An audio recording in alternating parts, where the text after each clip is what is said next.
Hola, soy Pilar Cernuda, soy periodista, tengo más de 60, por tanto puedo contar los 40, porque llevo 40 años ejerciendo periodismo y estoy muy satisfecha de haber participado en esa época fantástica y además encima tengo la suerte de que sigo todavía en activo y espero seguir contando los próximos 40 también. Cuando acabó la dictadura, se fue construyendo el soñado Estado de Derecho, que en un principio parecía que iba a ser el paraíso de las libertades. ¿Qué sensación le queda ahora que el Estado de Derecho cumple casi 4 décadas? Pues a mí lo que más me preocupa es darme cuenta de que las nuevas generaciones no son conscientes de lo que es la libertad. Yo cuando veo a determinada gente presumir de la libertad del franquismo o del comunismo, me echo a temblar, porque claro, los de mi generación, los que hace 40 años estamos haciendo periodismo o acabamos la universidad, sabemos muy bien lo que nos ha costado conseguir esa libertad. Y a veces me enferma ver determinadas reacciones de personas que nos quieren dar lecciones porque nunca saben y nunca han comprendido o no han querido comprender lo que ha costado pues que estemos como estamos en este momento. En cuanto a la Constitución, en nuestra generación nos hemos acostumbrado a la presencia de la Carta Magna en todos los ámbitos de la sociedad. Pero, ¿cómo fue el proceso de creación de la Constitución del 78? Pues fue importantísimo primero porque no sabíamos lo que era una Constitución, eso fue un empeño personal del rey, que quiso que la primera legislatura fuera constituyente y estaban todos, y participaron todos en aquel proceso, en la legislatura constituyente que fue importantísima, ¿no? Entonces, pues bueno, los propios padres de la Constitución tuvieron que estudiar las constituciones de otros países para saber cómo se redactaba la Constitución. Fue un proceso histórico, emocionante, apasionante, complicadísimo, porque hubo muchos momentos en que se rompieron las negociaciones y para los periodistas que estábamos allí fue de esos hitos que nos van a marcar, como casi todos los que hicimos la transición, pero el día que se aprobó la Constitución fue un día verdaderamente que está con fecha muy clavada en todas nuestras biografías. ¿Cree que sigue siendo útil la Constitución casi 40 años después de formularse? Y si no, ¿en qué la reformaría? Hay que reformarla sin ninguna duda, no hay nada que dure 40 años. Lo que la columna vertebral se puede mantener. Yo creo que lo que es más urgente es todo lo relacionado con la España autonómica. Se hizo deprisa, en un momento en que no conocías las dificultades que podían producirse, y yo creo que en el título octavo hay que entrar de lleno con el máximo consenso, es fundamental porque si no se van a producir muchas frustraciones en diferentes comunidades autonómicas, pero hay que abordarlo. Y luego está el de siempre, ¿no? el de la sucesión en la corona para que no haya prevalencia del varón sobre la mujer, que eso yo creo que está perfectamente asumido ya por todo el mundo, pero me parece el más importante es sin ninguna duda todo lo relacionado con las autonómicas, y también sería ya necesario, vinculado con eso, que el Senado se convirtiera en una auténtica Cámara Territorial, que no lo es, y en este momento el papel del Senado es casi irrelevante y tendría que ser muy importante. Otra cuestión esencial que caracteriza a la democracia española son las autonomías, que hace 40 años fueron el hallazgo para cerrar el debate territorial en España. ¿Cree que realmente las autonomías han dado el juego que se pensaba en un inicio? ¿Han resuelto los problemas territoriales de España? Yo creo que sí.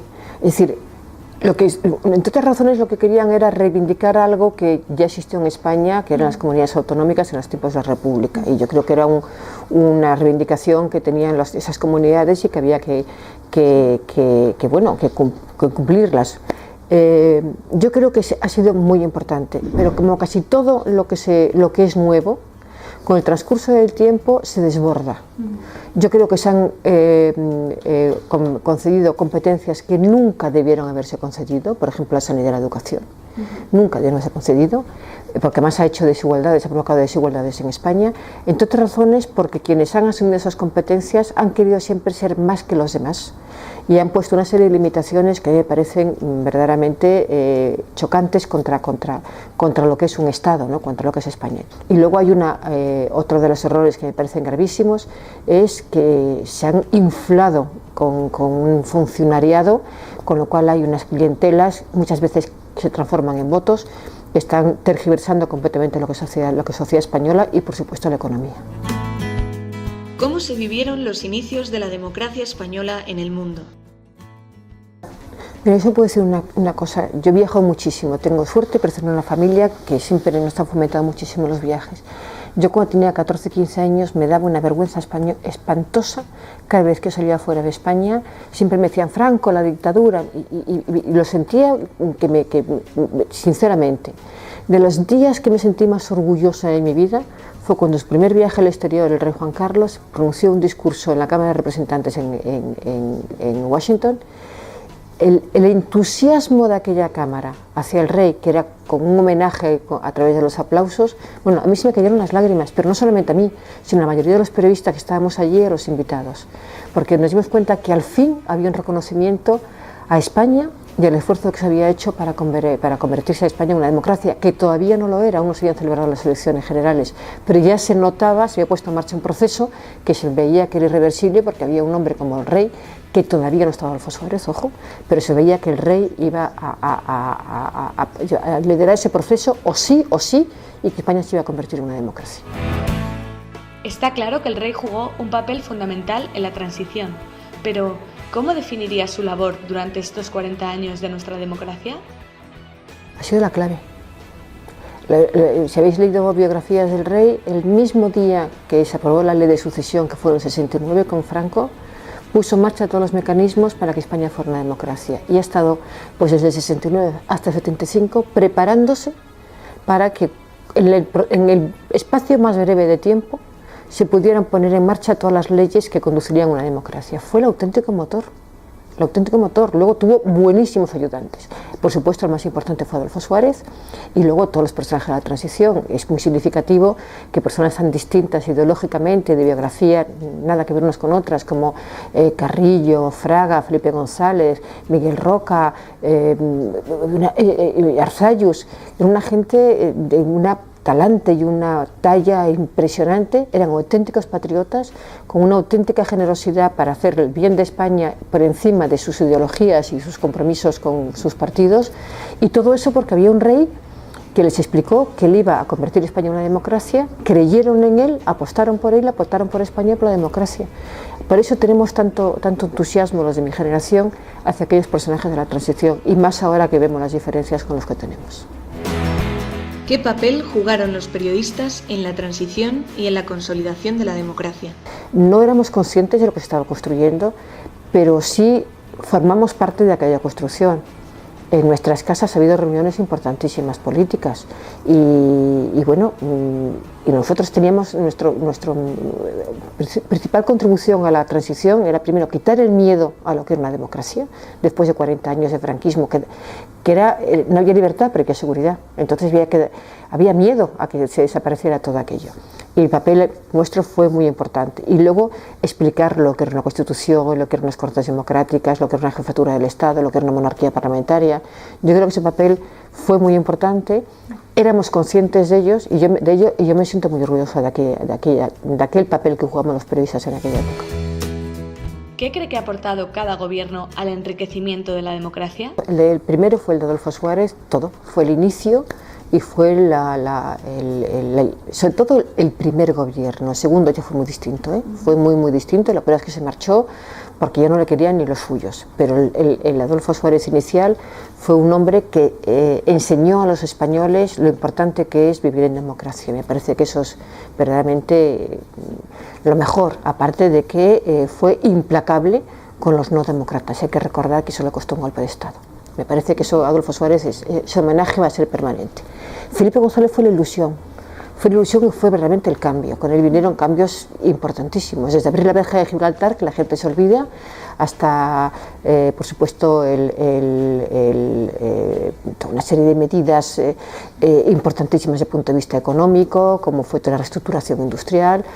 Se pondrá en su haber también algo muy polémico como es la legalización del aborto para determinados supuestos, que yo creo que eso fue un cambio social muy importante y creo que fue un gran presidente.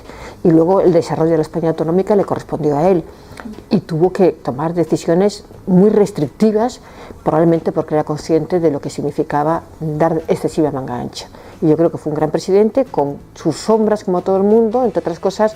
Yo no creo que sea un corrupto, pero miraba para otro lado, que eso también es igualmente grave. Yo creo que Aznar fue un gran presidente en la primera legislatura y su vanidad y su soberbia le impidió ser presidente bueno en la segunda legislatura. Nos metió en una guerra imposible imposible desde el punto de vista de la lógica, no estaba como abducido por Bush, y era una guerra que los que sabemos un poquito de política internacional lo dijimos desde el primer momento, va a exacerbar mucho más todavía los ánimos, va a envenenar la causa palestina y va a tener unas consecuencias de límites que no se pueden imaginar, lo estamos viendo ahora. Yo no hago responsable a Aznar de eso, pero no tuvo visión exterior en ningún sentido, y Aznar yo creo que es una catástrofe para este país en todos los sentidos, en el sentido social, económico no digamos, y por supuesto fue el que abrió toda la crisis con Cataluña, que fue una absoluta irresponsabilidad. Yo creo que fue la página más negra de la historia reciente de España, ha sido la de Zapatero, y bueno, vamos a ver qué pasa con Rajoy. De momento ha enderezado la economía, las dificultades han sido muy grandes, pero es verdad que también ha decepcionado a mucha gente. ¿Cómo ha afectado el terrorismo a la construcción de la democracia en España? Yo creo que uno de los méritos de la democracia es que se ha conseguido implantar a pesar de ETA. Bueno, ahí está el Grapo también, pero el GAL, que no es una forma de terrorismo, pero sobre todo ETA, es que ha sido nadie que no haya conocido los años 80 es capaz de darse cuenta de la dimensión de ETA. Pongo un ejemplo. En aquellos años, un atentado terrorista solía ser una columna en la página 14 o 15, porque eran tantos los atentados que ni siquiera era noticia. Por eso la brutalidad de cometer atentados masivos para conseguir que fueran a primera página. Y fue brutal, y luego no hay que olvidar que hay 1000 víctimas mortales, los familiares de todas esas víctimas, más decenas de miles de heridos, con situaciones que nunca van a superarse, ¿no? Y lo de ETA ha sido verdaderamente brutal. Y ahora estamos viviendo otro terrorismo que es igual de brutal o peor, quizá más crudo, más duro, más bestia, más brutal, que es el yihadista, y que desgraciadamente en España también nos ha tocado en el atentado brutal de Atocha, pero luego es que estamos viendo que hay españoles que se están sumando al yihad. Así todos somos un país privilegiado. En España no llegan a 100 los que se han sumido al yihad, frente a los 1000 y pico de Francia, casi 3000 en el Reino Unido, centenares en Bélgica y Holanda, pero son brutales sobre todo por la crueldad extrema a la que están llegando, y que además el problema es que sus llamamientos son a cualquier musulmán que se encuentre en cualquier país del mundo. Ahí me asusta muchísimo. ¿Podría haberse llegado antes al fin de ETA en España? Vamos a ver, primero no se ha acabado. Todavía hay 30 terroristas dispuestos a volver a coger las armas. Lo que pasa es que Sortu y Bildu no quieren, porque si no quieren pierden el terreno que han ganado, el terreno político. Pero no podemos olvidarnos ni un momento que Sortu y Bildu formaban parte de ETA, porque es lo mismo coger la pistola que apoyarles en todos los sentidos. Y además algunos de Sortu y de Bildu sí han cogido la pistola. Hay algunos que se sienten en sitios muy importantes y que me han amenazado de muerte directamente, por lo tanto lo sé muy bien. Segundo, ¿se podía haber acabado antes? Vamos a ver, Zapatero presume de que ha acabado con el terrorismo. Yo no estoy seguro de que haya acabado, porque insisto, hay terroristas, pero segundo, el coste es importantísimo. Hay terroristas en las instituciones y eso es una vergüenza, es absolutamente repugnante. Están en las instituciones cobrando salarios nuestros y además apoyando todavía a etarras. No han pedido perdón, no han condenado el terrorismo, desprecian a las víctimas. Luego ese para mí no es el fin del terrorismo. Están ahí. ¿Cómo ha evolucionado el papel de la mujer en la sociedad a lo largo de estos 40 años? Pues mira, yo pongo un ejemplo. Yo soy madre sola, pero mi hija es adoptada. Y nunca he tenido ningún problema, al contrario, la gente me elogiaba, cosa que es absurdo. Yo siempre digo, no es un mérito ser adoptada, me ha aportado mi hija mucho más que lo que yo le podía aportar a ella. Pero si hubiera sido madre soltera, a lo mejor no me habrían recibido con tanta naturalidad.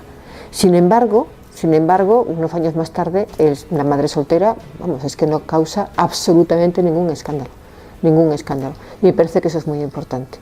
Y luego se están poniendo en marcha fórmulas de conciliación familiar que me parecen imaginativas y por supuesto son de la relevancia máxima para que las mujeres efectivamente podamos estar incorporadas al mundo del trabajo. Pues desde todas esas empresas que tienes el horario que tú lo eliges en función de tus circunstancias familiares, otras que te dejan llevar el trabajo a casa, y lo que tú haces es objetivos, tú lo llevas y tú te arreglas para cumplir con tu trabajo como sea. Es decir, que hay una serie de fórmulas que me parecen que están muy bien pensadas para que efectivamente podamos conciliar la vida familiar. Por eso es importante que los jefes y las empresas sean conscientes de que es fundamental la facilidad de movimientos para poder realizar tu trabajo. A partir del 75 comenzó a construirse un nuevo país, con un gran obstáculo que era la estructura rígida que se había consolidado durante 40 años de dictadura. Sin embargo, actualmente también es necesario un ejercicio de transformación y de renovación, ya que tantos elementos de la democracia se han desvirtuado. Pero, ¿tenemos algún límite en cuanto a cambiar lo establecido?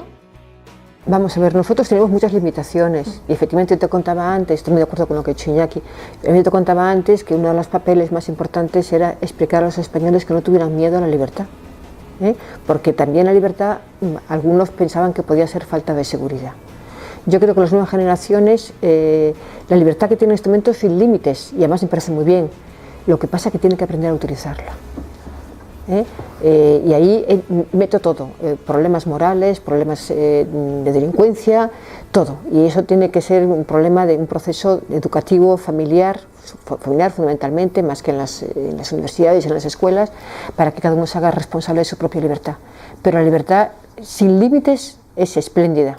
Lo que pasa es que hace falta que siempre sepa que tiene que llegar hasta donde llega la libertad del otro. Y por supuesto las leyes. Pero es que tú no puedes presumir de libertad cuando lo que haces es arrasar con la que tienes enfrente o cometes delitos. ¿Cómo cree que se debería enfocar el futuro de la democracia española? Pues yo lo tengo clarísimo. Cualquier cosa que se haga, y hay bastante por hacer, porque el país ha cambiado desde hace 40 años, tiene que ser con consenso. Es decir, que todas las fuerzas políticas, en fin, las relevantes, ¿no? Aquí aparecen cantamañanas todo el rato, ¿no? Pero que las relevantes estén de acuerdo en que lo que se haga lo van a apoyar todos. Eso significa que todo el mundo tiene que ceder, como ocurrió con la Constitución. Pero hay que hacerlo. O sea, lo importante es que los cambios que se hagan, que hay que hacerlos también, y algunos de ellos deben ser profundos, sobre todo los constitucionales, se hagan siempre con el apoyo de los partidos. Me parece que eso es fundamental. El consenso es básico para que, si no, no saldría bien la experiencia.